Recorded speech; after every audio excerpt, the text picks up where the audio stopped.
Been together for about 35, 40 minutes.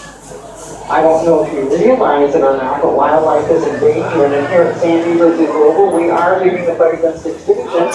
Throughout the tour, I'll be pointing out ways in which we're leading the fight, as well as ways in which you can join us. If we all work together, we can actually make a big difference in the environment, saving it for future generations. We can all be heroes for wildlife. Your 1, 2, and 3-day passes will get you on buses the rest of the day. Last tour is going to leave from here about 6. You can also ride our kangaroo buses throughout the day. There are 4 stops. I'll show them to you as we go by them. We use the same buses for both lines. Here's how you'll tell the difference. Right now in front of me is a blue sign that says tour in progress. Kangaroo buses, they have a yellow sign in front of the driver that says kangaroo bus. So look at the sign in front of the driver. It'll tell you the type of bus it is. To the right is the Lost Forest. There's a lot of different rainforest habitats all in the same area. The first street on the right is called Treetops Way. On it you can find Monkey Trail, Orangutan Trail, Tapa Tiger Trail. At the end is our Treetops complex, home to our Treetops Cafe, as well as Albert's, our fine dining establishment. Wonderful place to enjoy a leisurely lunch or snack. There's also a bridge that goes from Treetops to the beginning of Elephant Odyssey, as well as an elevator that will take you down near the giant panda. Then looking ahead and looking up, you can see the lines of Skyfari aerial tram. They're dipping down towards the left into the Eastern Depot. Western Depot is near Polar Bear Plunge and Mountain Lions. And that orange tile building up there on the left, that's reptiles. There's even more reptiles behind it, including California native species and Galapagos tortoises. Our oldest Galapagos tortoise arrived here in 1928 as an adult. We think that she's about 140 years old. We call her Grandma. I'd like to mention just a few safety rules to keep in mind while you're on tour in kangaroo buses. Please remember to keep your arms, legs, noses, toes, children, anything else of importance to you inside the bus at all times. We get pretty close to trees, walls, sometimes other buses. You're more than welcome to stand up if you like. We do ask, however, that you keep your feet on the floor of the bus and that you hold on to something like a post or railing. So it also means there's no standing on any seats or sitting on seat back tops. It's a safety issue. Sometimes we need to start or stop suddenly. We just want to make sure we keep you on board with us here today. Upstairs, just so you know, I have a camera up there. I can see what you folks are up to upstairs. I see you waving. Hello. On the right, this is Tiger Trail. The buses are a great way to get an overview of the zoo. But when you walk through the different habitats like Tiger Trail, you're actually immersed in a specific area of the world. In this case, it's the Southeast Asian rainforest as far as trees, plants, animals, and birds are concerned. Along here you can find a web-footed fishing cat, Visayan warty pigs, and Malayan tigers are coming up here on the right. They're a smaller subspecies of tiger. We actually have 3 of them, all brothers, an 8-year-old and 2 5-year-olds. We're going to see if we can find any in this moated area here on the right. Always depends upon where they are within the exhibit area, whether or not we can see them from the buses. Let me check out this area here. Their hiding places. Let me see. Yeah, I'm not spotting anybody in there right now. It doesn't mean they're not in there. It just means they're in an area where we can't see them right now from the bus. But if you come back a little bit later, get on the Tiger Trail. There's lots of windows that look in openings that look onto the tigers and all the other animals too. You can reach Tiger Trail from the front of the zoo from behind the flamingos up at the front on the right hand side. And at the bottom you can reach it from one end of Hippo Trail. In the middle there's a stairway that comes down from Gorilla Trail. We're going to head into Hippo Trail now. This is our African rainforest area. And we have river hippos in the pool here on the right. Our mama hippo Funami. She weighs right around 3,600 pounds. She's in the water with her bundle of joy, Tony. He's about 19 months old. He only weighs about a little over 1,000 pounds. They're in the pool on the right. Other animals from the African rainforest here too. There are some okapi towards the back. Brush-colored animals with striped hindquarters and legs. Come back a little bit later, get underneath this beautiful green roof. So you're going to get an underwater view of the hippos. They spend most of their time in the water, about 18 hours a day. That's because it's so warm in Africa. Anybody here on a hot day like to get in the swimming pool or the ocean to cool down? It's basically what they're doing when they get in the pools here. Their bodies secrete a reddish brown oil that we call blood sweat. It's not actually either one of those things. It is a natural sunscreen for them though. And because it's so acidic, it also acts as a natural antibiotic. Scientists are studying it to see if they can replicate that for human use. That's called biomimicry. This is a multi-species habitat. We have a couple kinds of monkeys in here. So the ones we can see that are pretty close to us, those are called spot-nosed guanets. The little guy is sitting by himself on that ladder there, and he's not quite a year old. And then there's 4 adults. We also have another kind of monkey in here called Allen Swamp Monkey. We have 6 of those. Mom, Dad, there's 4 kids, ages 2, 4, 6, and 8. The advantage of multi-species habitats is that animals can interact with animals they'd be interacting with in the wild. It's a very natural setting for them to do that in. I've seen the 2 different species grooming each other, and the kids like to play together too. So we're going to turn left on this road here. This is called our parkway. And folks, when I make this turn, I'm going to be right where you folks are, so you can either cross the street or go back for me. Thank you.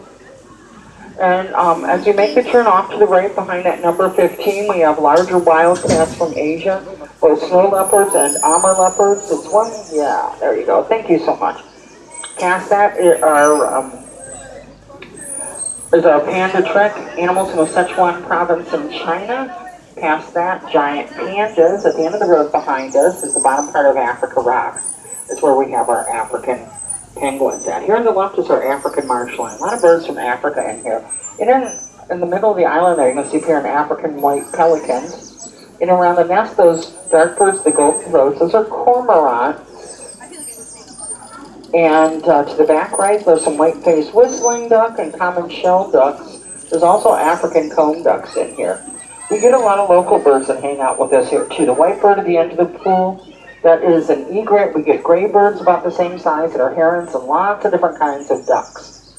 You can tell the birds that actually belong here because they'll have a band around one of their legs. Left leg for female, right leg for male, with a number on it so we know who is who. This is kangaroo stop number 2 here on the left. And there's a yellow sign there. It looks like a kangaroo. It's what the stops look like by the side of the road as well as on the maps. Yellow kangaroo in a dark background. They run about every 15 minutes the rest of the day.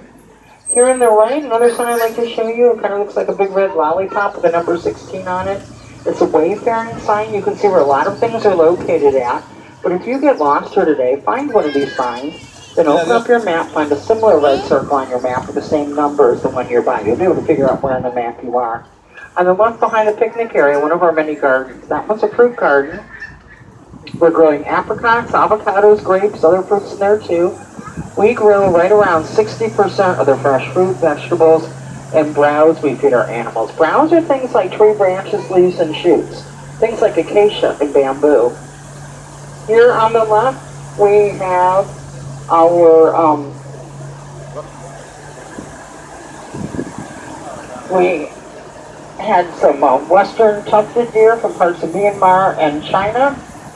And then on the right, coming up, we have just a glimpse of a grubby zebra. And there's also some giant elands in here, as well as Gerenuk. On the other side of the wall, hoofstock from northern Africa. The little ones in here, they're called Sphinx gazelles. They're the smallest members of the gazelle family. They share their exhibit area with a much larger animal with vertical stripes. It's called a lesser kudu. One adult male lesser kudu in there, he has a set of spiral-shaped horns. He's the only one in there with those horns. He'll be the dad of all the kudu babies being born this year. On the opposite side, polar bear plunge. Home, of course, to polar bears, as well as other animals from the Arctic tundra, like Siberian reindeer and Arctic fox. There's no polar bears in view right now, so we're going to keep on going. Come back a little bit later, we can get on the other side of the window and can see them. There's also information in there on climate change and how that affects plants and animals all over the world. It's actually making the polar bears become endangered. It's melted a lot of the Arctic ice, where their main food source, the ringed seals, rest. Without as much Arctic ice left any longer, it's hard for the polar bears to find a meal. Here on the right, Bontebok in the southern part of the continent of Africa. Next we have Gerenuk from eastern Africa. Their name's a Somali word, means giraffe neck. You can see why they're called that. And then we have yellow-backed duikers from Central Africa. There's two of them in there. At the top of the hill, the western end of Skyfari aerial drone. You can hop on it here and take it to the front of the zoo. Gives you a bird's eye view. You can see parts of downtown San Diego and Balboa Park. 1, 2, and 3 day packages get you on, as do membership cards. Now underneath this teal-colored fence, we have both giant anteaters as well as Patagonian maras. Just past that, where all the rocks are at, this is where we have our mountain lions. So we have a male and a female. Looks like they might be in the caves below street level right now. Then on the right side, this is our 4D theater.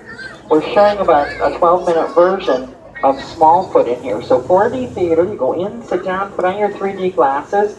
But if it snows, you get snowed on. If it rains, you get rained on.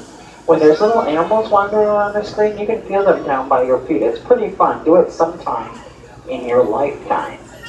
Kangaroo stop number 3 is here on the left. And on the right, we have some animals that are called maned wolves. They're from Brazil. They're actually more closely related to dogs than to anything else.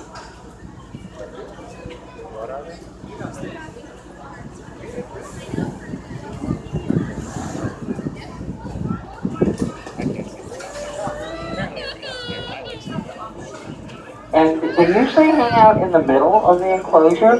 There's a pile of rocks in the middle. Look behind the rocks up against the back wall. Thank you.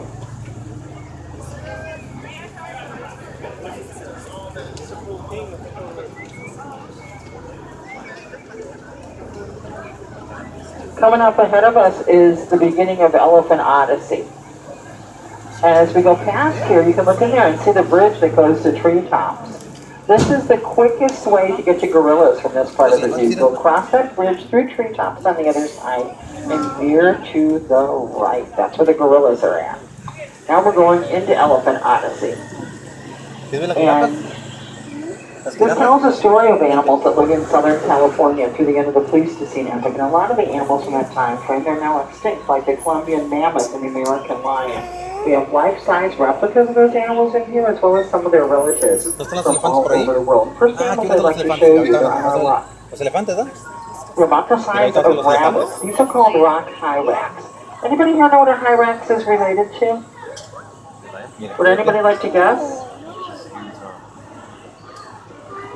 Well, I can tell you, when somebody told me what they were related to, I didn't believe them. I had to go look it up. Their closest relatives are elephants and manatees. Same type of skeletal structure, tusks and feet. Mother Nature is really pretty interesting. I like to say they're micro-elephants because of their size. Then on the opposite side, we have a pair of African lions just lying around. Males on the ground, females up on the pedestal like she should be. These two are senior citizens in the lion world. They're both 15 years old.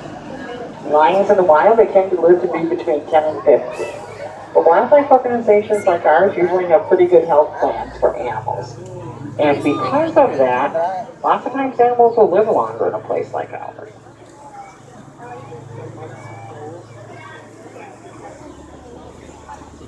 Upstairs, you might see an animal in the habitat we have set up on top of the building. Downstairs, look just past the building on the ground for a jaguar. This is our male downstairs right now. His name is Guapo. And he is indeed. That means handsome in the Spanish language. And they're becoming endangered because of habitat loss. They live in the rainforest of South America. Rainforests throughout the world, they're disappearing at the rate of about an acre a minute. A lot of reasons for it, all having to do with people.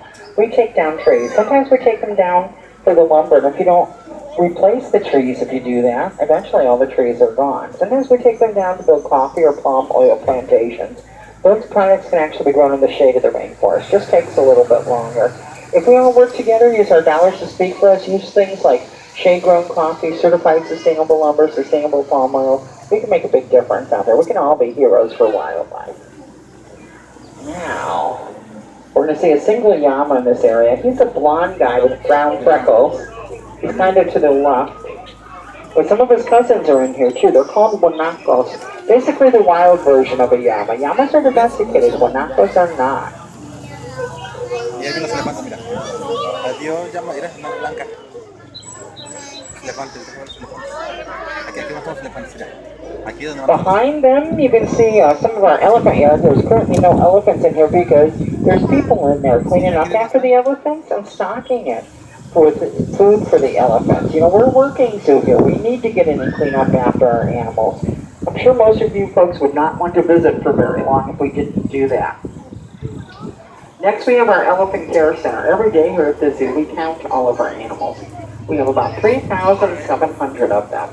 We also do a head-to-toe visual check of each animal's health. This is where we look at elephants, paying special attention to their feet. They can get sticks and stones caught between their toes. We'll get those out for them. Because their nails grow continuously, they get a pedicure about once a week. This is where that all happens at. We pioneered the use of something that's called positive reinforcement. That's when we work with animals that are trained to work with us to help in their care. So they're trained to do things like lift their feet up, present their ears. When they do it on command, we reward them with something they like to eat. That's what most zoos and wildlife organizations use now too. You might even use it with your own pets at home. Now this is an aviary. This big bird, she's a secretary bird. They're from the Kalahari Desert. They do fly. They prefer to spend most of their time on the ground though. They can actually run about 25, 30 miles an hour. So they're pretty quick. It's thought that their name comes from an old Arabic word, sekretar, meaning snake hunter. That's one of their favorite foods is snake. They're omnivores. They eat both plant and meat material. So her roommate is up in the tree there. He's a common magpie. And he's an omnivore too. These two get along really well. Just past these bushes here on the right, we have a life-size representation of a bird that's called a jagged eagle. This is what the secretary bird is representing. And these are made for climbing on and taking photographs. So hopefully throughout the day you're going to use them as such. Pathway here dips down below where the elephants walk. When it comes up on the other side, there's a turtle and a frog exhibit. And a nice restaurant called the Saber-Tooth Grill. I happen to have a lot of friends that are vegans and vegetarians. This is where I like to send them because there's a lot of good options for them here. Now here we have our oldest elephant and our youngest elephant. The youngest one is the one on the left, the African elephant. She's 39. The oldest one is the one on the right. She's an Asian elephant. She's 55. Let's talk about some of the differences between them. What's the first thing you notice that's different? What do you see that's different between the two of them? The size of the ears. Yeah, the African elephants, much bigger ears. The one on the left. Longer tusks, too. And the one on the right has more hair on her head, her back, her legs. It's colder in Asia. They need more hair to keep them warm. The African elephant, she has hair, but it's very sparse and very wiry. Their backs are shaped a little bit differently, too. The one on the left, more of a little bit of a dip or a sway behind her shoulders. Asian elephant more rounded there. Who looks more wrinkled to you?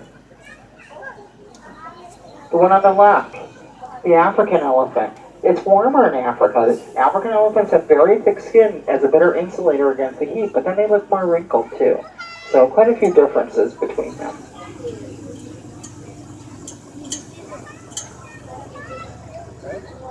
We have about 2.5 acres dedicated to elephants alone. Next, we have a multi-species habitat. We have a pair of sisters in here. They're dromedary camels, the one-hump camels from northern Africa. The other one's down at this end. You can see her humping her head hanging over the wall there. This next area we're going to see is actually my favorite part of Elephant Odyssey. Quite a few years ago, we partnered up with conservation groups from both California and Baja California. We helped bring back, from the brink of extinction, the California condor. 1981, there were only 22 of these magnificent birds left in the whole world.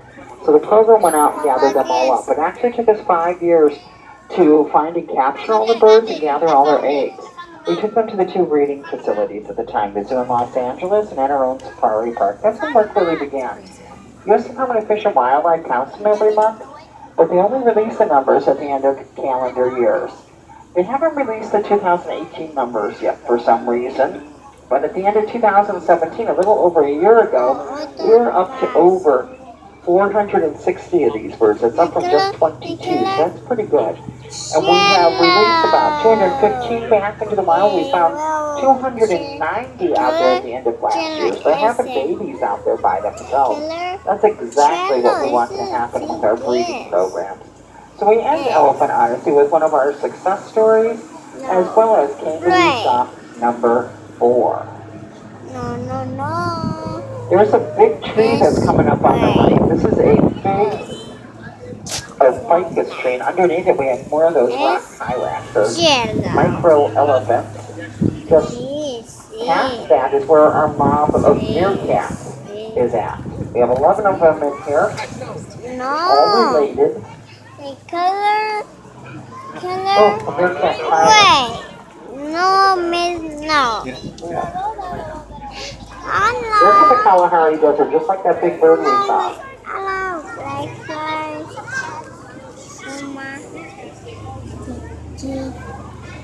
And then we have our coffee, which is a volcanic rock outcropping. You can find them in the central plains of Africa. Volcanic rock is really porous, so it can hold water and grow trees and plants, like the coral trees that are blooming in here. Lots of animals use the to behave as well as to raise their young. There's a pair of trumpeter hornbills in the aviary. I'm not sure where they're hanging out at the moment. And then this is also the top part of our Africa Rocks area. On the opposite side of the bus is our tropical fruit garden. 22 different types of banana trees growing in here. Along the fencing, a single lime bush that looks like cactus. These are dragon fruit plants. Up behind the jasmine, shade-grown coffee. We're really trying to support those folks growing their coffee in the shade. They're leaving the rainforest for the plants and animals that actually belong there. Here on the right, Africa Rock, 6 different habitats from different parts of Africa. It goes all the way from here down to the bottom of the canyon. And if you look the second hill over, you might see our Hamadryas baboons. We have 22 of them. A group of baboons is called a band. The leader of our band, his name is Elvis. The youngest one we have in there, she's only 7 weeks old. Her name is Gidget. If you spend a little time watching them and how they interact with each other, you're probably going to be able to figure out who Elvis is, because all the other baboons defer to him. It's actually quite interesting. About 10 minutes or so, we're going to be coming up this road that's here on the right. Now we're going into our outback, where we have animals from different parts of Australia. The koalas are on the right, with the females and joeys on this side of the barn. They're in a community setting. They share their exhibit area with Parma wallabies. You notice I didn't say koala bears. They're not bears, they're marsupials. They have that pouch thing going on. When they're first born, they're really tiny. They're only about the size of a jelly bean with no hair on them. They're going to crawl up to mom's pouch and climb in and be up there 6 or 7 months while they finish developing. Has anybody here ever wondered what happened to your recycled soda bottles and milk bottles? Take a look at the park benches here on the left. That's what these are made out of. It's all we use here at the zoo. This particular product is called Durawood. There's several different brand names out there. They're all pretty similar. They don't chip or splinter, don't need to be painted, last virtually forever. They come in a lot of colors. You can buy decking material out of them too. They do cost a little bit more than 1 ton, but ecologically speaking, they're a really good investment in the future of the planet. We have a Bornean sun bear coming up on the right. Let's see if we can find him in here. He might be sleeping. A lot of the larger carnivores, they sleep not only at night, but also during the warmer parts of the day. And includes lions and tigers and bears. Yeah, and I think he's in the cave in the back left, if I'm not mistaken. He's still sleeping. This next area is home to snow leopards from the Himalayas, where it's very cold, so they have very thick fur coats. They're probably way in the back. Yeah, if you look at the middle archway towards the left again, you can see one laying there. This whole area gets really shady about 4 o'clock, and they tend to come out after that time. This next area is home to a Cape Koalas otter from the southern part of the continent of Africa. And not sure where she's at. Yeah.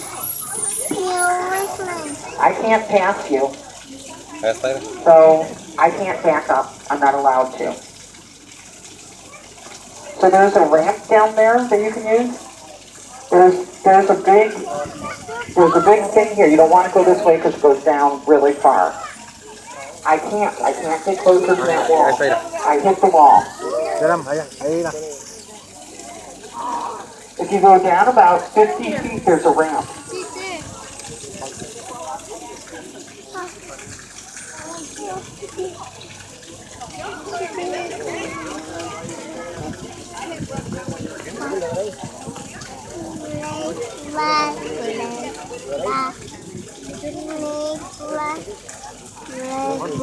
Kami naram.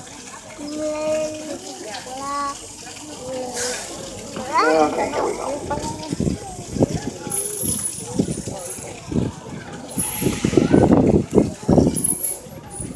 Okay, coming up on the right, we have a pair of brothers that are now 11 years old. They first moved here when they were only 4 months old.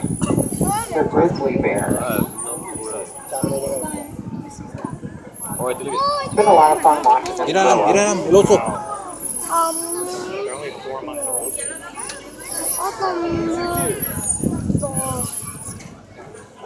Up this next little alleyway, we have smaller primates and monkeys on the right, ice on the left. And in this next area is where we have my favorite bear. Look at the little thing on the right. Her name is Alba. She's in a little sling there. She's an Andean bear, the only bear native to South America. Mira, ahí está el otro oso, mira. So folks,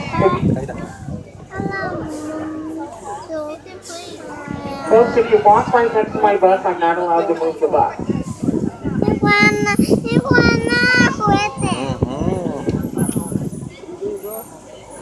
Here's her mate, he's on this side, he's in the back left, or back in the middle, to the left of the archway there.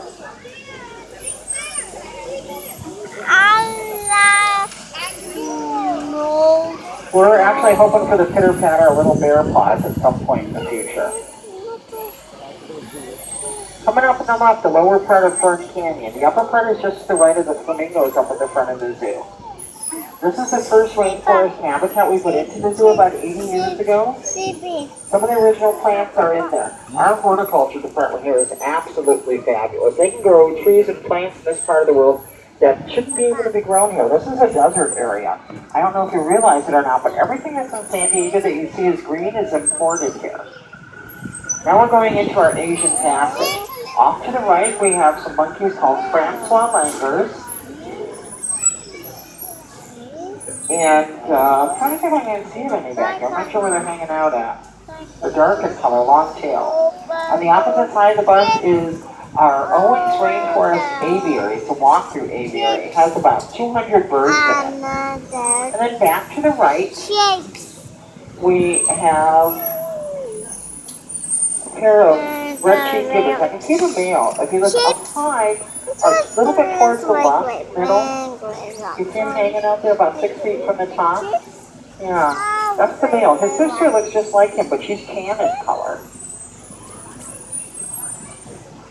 Then ahead of us is the Wame Cafe. It's named after the first giant panda that was born here in 1999. The Giant Panda Research Station is off the road there on the left. If you had a chance to eat in any of the restaurants today, you may have noticed that the cups, the plates, utensils you were using, the majority of them are made out of either potato or cornstarch derivatives. They may have looked and felt a little bit different. And the reason we do that is that those break down in landfills in only 2 to 3 weeks versus the 10 to 20 years it will take a piece of plastic to break down. We're trying very hard to be good stewards of the environment here at the zoo. Now we're headed up Africa Rocks. A lot of folks, when you think of Africa, you think of the savannah where the lions and the giraffes are at. Not all of Africa's like that. We are starting out on the southern coast where the water is cold. There's lots of rocks. We call them Cape Saint-Bows. Take a look at the far left wall for African penguins.